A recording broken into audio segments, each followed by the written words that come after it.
नमस्कार, मी डॉक्टर शुभदा पुरोहित. भन्नाड भ्रमंती या माझ्या यूट्यूब चॅनलवर आपणा सर्वांचे स्वागत आहे. डिसेंबर 2024मध्ये मी इटलीला ट्रिपला गेले होते आणि हा प्रवास अतिशय भन्नाट झाला होता. आल्यानंतर हे प्रवास वर्णन मी 10 भागांमध्ये लिहिले होते, जे मी आता आपल्या यूट्यूब चॅनलवर वाचून दाखवणार आहे. या प्रवास वर्णनामध्ये एक सिक्वेन्स असल्यामुळे कृपया तुम्ही हे भाग क्रमांकानुसार बघा आणि हे प्रवास वर्णन तुम्हाला कसे वाटले नक्की सांगा. धन्यवाद. माझी इटली वारी एक अभूतपूर्व सहल भाग 1. इटली कुठे आहे असे कोणी विचारले तर मला गुगलची मदत घेण्यावाचून पर्याय नाही, इतके माझे भूगोल विषयाचे ज्ञान अगाध आहे. त्यात भर म्हणून की काय मी कोणतेही नकाशे वाचू शकत नाही. Why men can't listen and women can't read maps नावाचे एक पुस्तक आवर्जून विकत घेऊन यामागची कारणे जाणून घेण्याचा प्रयत्न केला, तरीही मला मॅप्स का कळत नाहीत याचे उत्तर मी आजपर्यंत समजून घेऊ शकलेले नाही. अजून एक गोष्ट म्हणजे कोणत्याही दिशा माझ्या लक्षात राहत नाहीत.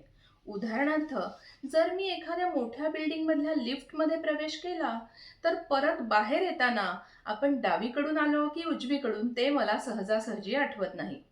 एवढेच नाही तर नेहमीपेक्षा जरा वेगळ्या रस्त्याने गेले तर माझेच घर मला शोधावे लागते अशी परिस्थिती आहे. तर झाले असे की माझ्या मुलाचा रिसर्च पेपर एका प्रीमियर इंटरनॅशनल कॉन्फरन्ससाठी सिलेक्ट झाला होता. ही कॉन्फरन्स मिलान, इटली येथे डिसेंबरमध्ये होणार होती. ही बातमी आम्हाला काही महिने आधीच मिळालेली होती. मुलगा अमेरिकेहून इटलीला जाणार होता आणि पुढे तसाच भारतात काही दिवसांसाठी येणार होता. 1.5 वर्षांनी तो घरी येणार म्हणून माझ्या डोक्यात तो इकडे आल्यावर काय काय करायचे त्याचे प्लॅन्स चालू होते. कॉन्फरन्ससाठी अगदी 1.5-2 महिने राहिलेले असताना माझे मिस्टर म्हणाले की तू सुद्धा इटलीला जा आणि तुम्ही दोघे काही दिवस इटली फिरून या.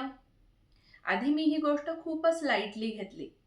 मला वाटले माझा मुलगा त्याच्या मित्रांना सोडून माझ्याबरोबर कशाला फिरेल, म्हणून पहिले काही दिवस हा विषय मी त्याच्याबरोबर बोललेच नाही. नंतर त्याचे उत्तर नाहीच येणार असे गृहीत धरून 8-10 दिवसांनी मी त्याला विचारले की मी येऊ का इटलीला.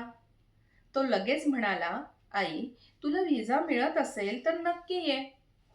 अतिशय अनपेक्षित आणि तितके सुखावह उत्तर मुलाकडून ऐकून मी अगदी आनंदून गेले. प्रत्यक्षात आपण जाऊ की नाही हे माहिती नाही, पण मुलगा क्षणाचाही विलंब न लावता लगेच ये म्हणाला ही कोणत्याही आईसाठी आनंदाचीच गोष्ट असेल.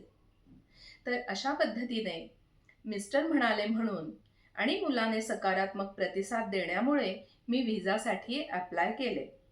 ऐनवेळी व्हिसा आला आणि माझा इटलीला जाण्याचा योग आला. क्रमशः. धन्यवाद.